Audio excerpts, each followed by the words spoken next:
Bismillahirrahmanirrahim. Alhamdulillahirrabbilalamin. Allahumma sholli ala sayyidina Muhammad wa ala ali sayyidina Muhammad. Kawan-kawan, dalam video kali ini saya ingin mengucapkan terima kasih sebelumnya. Kawan-kawan memberikan banyak atensi sehingga video saya yang ini yaitu tentang membahas ya, penipuan pompa gravitasi mendapat sambutan dari kawan-kawan cukup banyak, cukup ramai yang nonton. Terima kasih sekali lagi. Nah, tapi berbagai macam respon yang saya baca di komentarnya ya kawan-kawan. Memang sebagian besar kawan-kawan itu berterima kasih karena bisa belajar ilmu fisika, bagaimana penerapannya rumus yang dulu itu ada rho GH ya, bagaimana penerapannya di kehidupan sehari-hari. Nah sayangnya dari beberapa komentar tersebut ada juga kawan-kawan yang ternyata masih juga nggak terima kalau itu saya bilang penipuan. Padahal itu benar-benar penipuan kawan-kawan. Makanya saya itu sampai berani memberikan hadiah 20 juta bagi yang kalian yang nggak percaya dan ingin membuktikan. Jadi saya di sini bukan berarti ingin menjerumuskan kawan-kawannya. Saya sudah kasih tahu itu adalah penipuan. Jadi untuk yang ngotot itu sebetulnya saya kasih 20 juta itu untuk ngece ya, ibaratnya iming-iming nih. Cobain aja kalau nggak percaya ya kan. Nanti saya kasih 20 juta.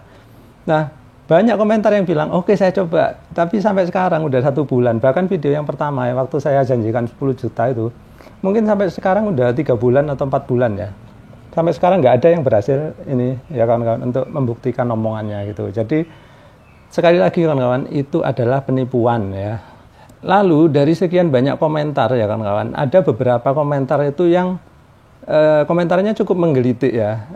Ada yang bilang ke saya, Pak itu kalau pipanya dipanjangkan sampai 15 meter itu bakal bisa ngalir Pak gitu.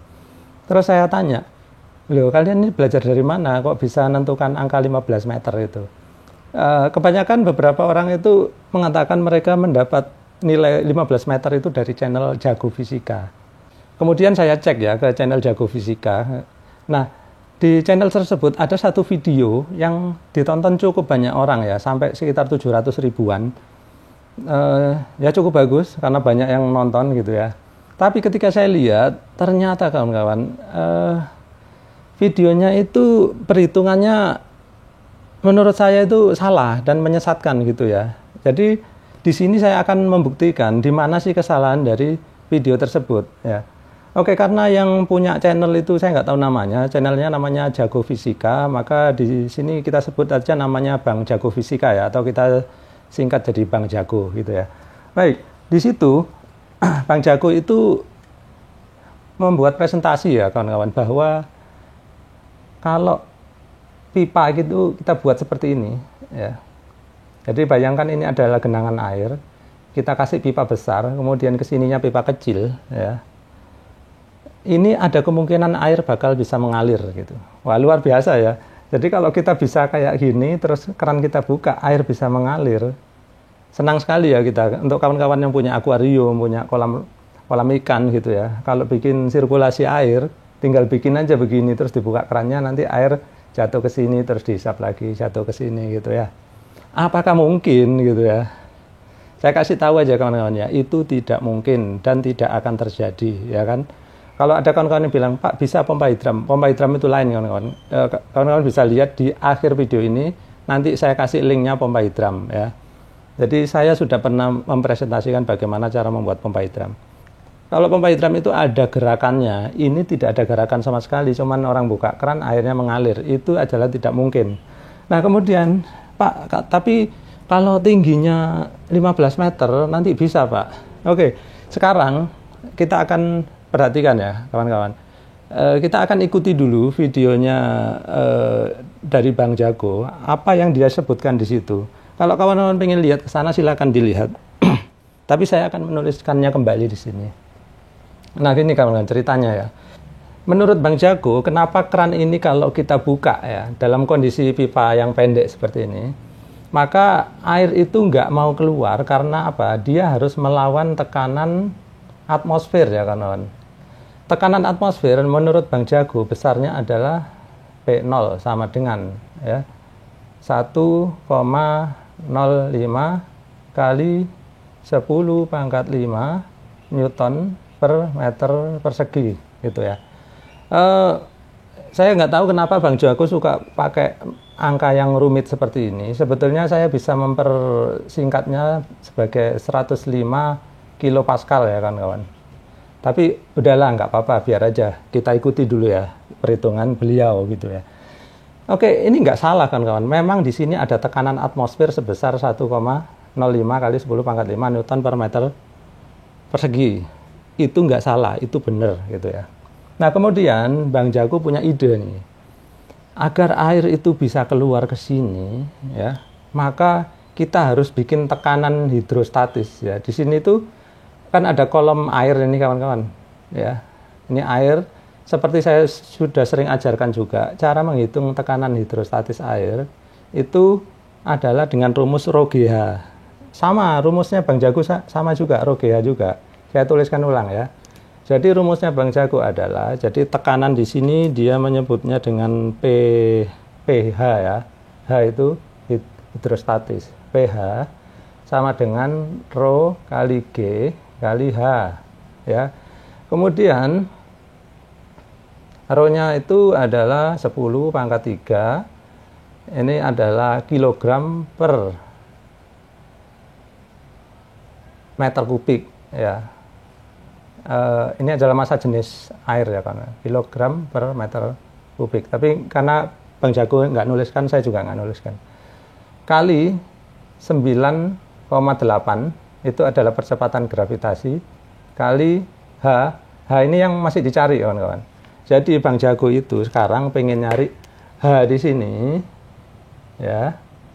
H ini berapa sehingga tekanan hidrostatis yang di sini nanti, pH itu nanti ada di sini ya kawan-kawan. pH yang ada di sini agar nilainya itu bisa melawan tekanan 1,05 kali 10 pangkat 5 di sini nih ya. Maka beliau itu menghitung seperti ini. Jadi H kan belum didapat nih nilainya H ya.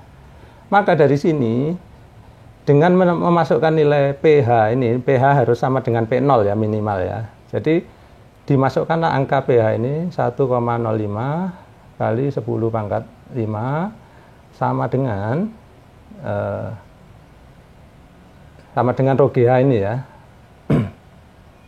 Nggak apa-apa, saya tuliskan ulang.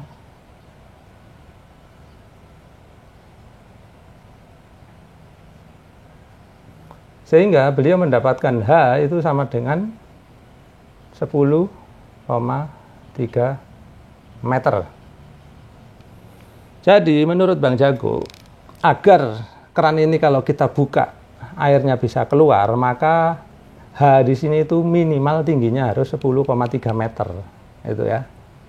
Jadi H di sini harus lebih besar dari 10,3 meter. Sehingga tekanan di sini bisa cukup untuk melawan tekanan atmosfer, ya kan? Kalau dia di sini, anggaplah akhirnya Bang Jago memberi contoh ya. Kalau H-nya sama dengan 15. Kalau H sama dengan 15, maka hasil pH-nya kita ini aja ya, kita bulatkan aja 1,5 lah kira-kira, 1,5 Newton kali 10 pangkat 5 Newton per meter persegi gitu ya. Jadi kalau tekanan di sini itu ya, kalau ini tingginya kita ubah menjadi 15 meter, maka pH di sini besarnya adalah berapa tadi? 1,5 kali 10 pangkat 5 Newton per meter persegi. Kelihatan kan di sini 1,5 itu lebih besar dari 1,05 ya, 1,5 lebih besar dari 1 kalau kita bulatkan ya. Maka menurut Bang Jago ini akan berhasil mengeluarkan air di sini, keracak gitu ya. Jadi dia bisa melawan tekanan atmosfer sehingga air keluar. Nah, benarkah demikian? Itu pertanyaannya kawan. Nah, ini perhatikan ya kawan-kawan. Dari tadi sebetulnya Bang Jago itu kan cuma ngomongin kolom air di sini ya. Beliau itu lupa bahwa di sini itu kan juga ada pipa air, di sini juga punya H ya. Kalau ini kita anggap titik referensi 1, di sini titik referensi 2. Maka di sini adalah pH 2 Nah, jangan lupa di sini juga ada pH1 ya, ada tekanan hidrostatis juga di titik sini. Ya. Besarnya berapa? Besarnya itu nanti kita hitung pakai rho GH juga kawan-kawan. Rho GH di sini ya. Rho GH di sini ini kan H1 nih. H1 pasti lebih besar daripada H2 sini, perhatikan. Dari bentuknya aja, ini kalau kita panjangin berapapun, H1 pasti akan selalu lebih panjang dari H2. Sehingga kalau kita menghitung pH1, pasti hasilnya akan lebih besar daripada pH2. Kawan-kawan perhatikan ya, cara menghitung tadi.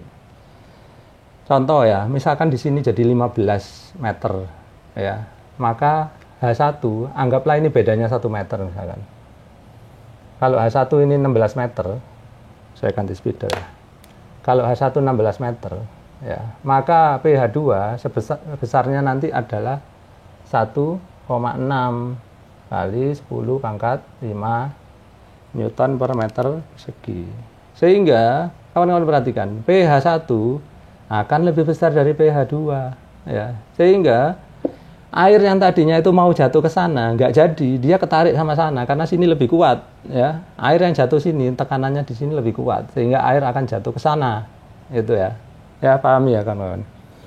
Jadi, ini sebetulnya itu adalah sistem sifon ya kawan-kawan namanya. Sistem sifon itu biasa dipakai orang untuk zaman dulu kalau jualan minyak tanah.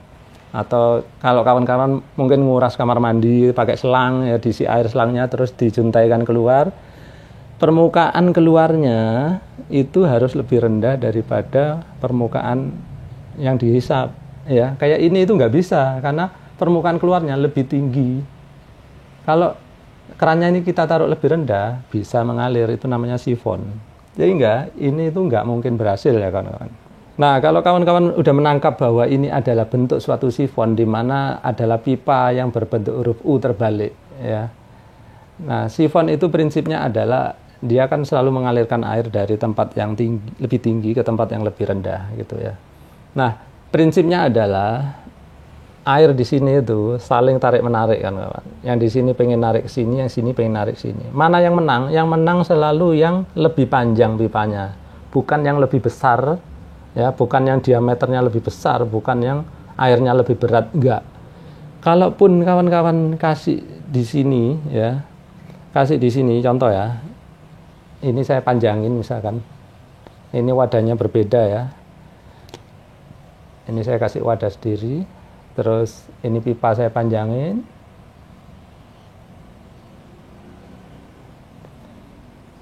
Terus ini diisi penuh dengan air ya. Diisi penuh dengan air. Saya jamin air akan mengalir ke sana ya. Tidak peduli di sini lebih besar, pasti air mengalir ke sana. Karena seperti tadi yang Bang Jago sebetulnya sudah terangkan, udah benar ya, rumus hidrostatis itu udah benar. Hanya itu mana yang lebih panjang, maka tekanannya hasilnya yang lebih besar yaitu. Dalam hal ini H di sini itu lebih panjang daripada H di sini. Sehingga H yang lebih besar kesitulah air akan mengalir ya. Tidak peduli berapa besarnya ini. Dan ini sudah saya praktekkan di video saya sebelumnya yaitu ini. Sebetulnya dari awal aja perhitungan Bang Jago itu udah salah kan. Ketika Bang Jago itu mengungkapkan bahwa di sini ada P0 ya, atau atmosfer yang melawan air sehingga nggak jatuh. Sebetulnya yang terjadi bukan seperti itu. Yang terjadi adalah, ini saya hapus dulu ya. Bang Jago kan selalu ngomongin area sini ya, area 2 gitu. Area 1 itu nggak pernah diomongin. Padahal di sini itu juga ada P0 kawan-kawan. Di sini juga ada tekanan atmosfer ya. Jadi tekanan atmosfer itu juga menekan ke sini, ya, nggak hanya ke sini. Sehingga karena tekanan atmosfer itu ada di sini, ada di sana, akhirnya kita abaikan. Karena apa? Di mana-mana itu tekanan udara adalah tekanan atmosfer, di mana besarnya adalah 1,05 kali 10 pangkat 5 Newton per meter persegi atau sekitar 100 kilopascal, ya. Nah, mudah-mudahan dari sini kawan-kawan bisa ngambil kesimpulan bahwa teorinya Bang Jago itu salah ya kawan-kawan ya. Jadi janganlah lagi ngomong bisa apa kalau 15 meter gitu. Lagi pula kawan-kawan, kalaupun ini sekarang kita ngomongin gini ya. Ini jelas nggak berhasil. Jadi teori Bang Jago udah salah ya. Mohon maaf ya, ampun Bang Jago gitu. Terus ini udah jangan diikutin karena udah jelas salah. Yang kedua, kalaupun kawan-kawan bikin sifon itu nggak akan bisa mencapai 15 meter. Alasannya apa? Saya sudah pernah membahasnya di video saya sebelumnya, yaitu ini. Kawan-kawan silakan pelajari di sana. Nah, pelajaran penting apa yang kita bisa petik hari ini? Ya, menurut saya sih gini ya kawan-kawan. Kalau lain kali kalau kawan-kawan nonton video di YouTube ya, kan banyak tuh video kawan-kawan ingin belajar terus buka di YouTube. Kawan-kawan perhatikan, sesuatu itu mungkin enggak. Kemudian yang kedua, kalau beliau bikin teori gitu, lihat prakteknya berhasil enggak. Dan video yang ini, Bang Jago sudah berusaha mempraktekkan, ternyata enggak berhasil gitu kan. Terus katanya alasannya, kurang tinggi rupanya gitu. Dan ternyata sampai sekarang enggak pernah dibuktikan ya. Dan karena tidak mungkin berhasil kawan-kawan, mau ini tingginya 100 meter juga enggak akan berhasil, saya jamin lah. Nah, lucunya ya kawan-kawan itu banyak yang kemudian kalau saya bilang itu pasti gagal gitu ya. Kawan-kawan banyak yang bilang itu saya pesimis gitu ya. Terus lalu apa Pak solusinya? Solusinya pakai pompa kawan-kawan. Jadi ini bukan pesimis, kita itu realistis ya kawan-kawan. Kalau sesuatu itu nggak mungkin, saya akan bilang tidak mungkin ya. Kalau saya salah, biasanya video saya itu saya hapus ya. Saya udah beberapa kali menghapus video karena saya salah mengambil kesimpulan. Tapi agar saya tidak terus-menerus memberikan informasi yang salah dari video saya, maka video saya itu saya hapus. Ya, kita berusaha gentle, kemudian bukan karena ingin video kita agar view-nya banyak, terus kita biarin aja. Enggak, kalau salah saya hapus. Saya nggak ingin membohongi generasi yang sekarang maupun generasi yang kemudian yang ingin belajar, ternyata malah saya sesatkan. Saya nggak ingin itu. Makanya saya juga berharap bahwa Bang Jago kalau memang gentle gitu ya, udah jelas teorinya salah, tolong dihapus ya, ampun Bang Jago. Mudah-mudahan Bang Jago dengan kebesaran hatinya bisa menghapus videonya karena salah dan takutnya nanti menyesatkan generasi kita yang berikutnya gitu ya. Untuk kawan-kawan tolong ya nggak usah bully Bang Jago lah ya, nanti kalau sudah dihapus videonya ya sudah ya kan, tapi kalau belum dihapus ya kita ingatkan terus ya. Perlu dibully nggak sih? Ingatkan aja, ingatkan terus bahwa agar dihapus lah. Kalau salah videonya, kasihan nanti anak-anak kita kalau nonton terus salah jalan gitu ya. Karena nonton itu dikiranya, bisa. Ya satu hal lagi ya kawan-kawan. Netizen Indonesia ini kalau sudah dikasih embel-embel karya anak bangsa, kemudian ilmu hidrolika ditemukan dari kampung gitu, kayak wah ini harus dibelain, ini karya bangsa kita harus dibela. Banyak bangsa kita yang nipu juga kawan-kawan ya. Dulu di video saya sebelumnya sudah pernah saya sebutkan ya tentang beberapa penipuan, termasuk yang dulu tangan robot dari Bali itu ya, itu penipuan banyak ya. Kemudian tentang dinamo ya, sama motor yang bisa muter sendiri ya, akhirnya bisa menghasilkan listrik sendiri. Penipuan banyak. Nanti kalau kamu mau tulis di kolom komentar, nanti saya bahas ya. Kasih juga linknya, kalau bisa kasih linknya sehingga saya bisa tahu mana sih videonya. Ayo kita belajetin ya, kita tunjukkan kesalahannya di mana gitu. Baik kawan-kawan, mudah-mudahan video saya kali ini bisa memberikan manfaat untuk kawan-kawan. Terima kasih kawan-kawan sudah menyaksikan.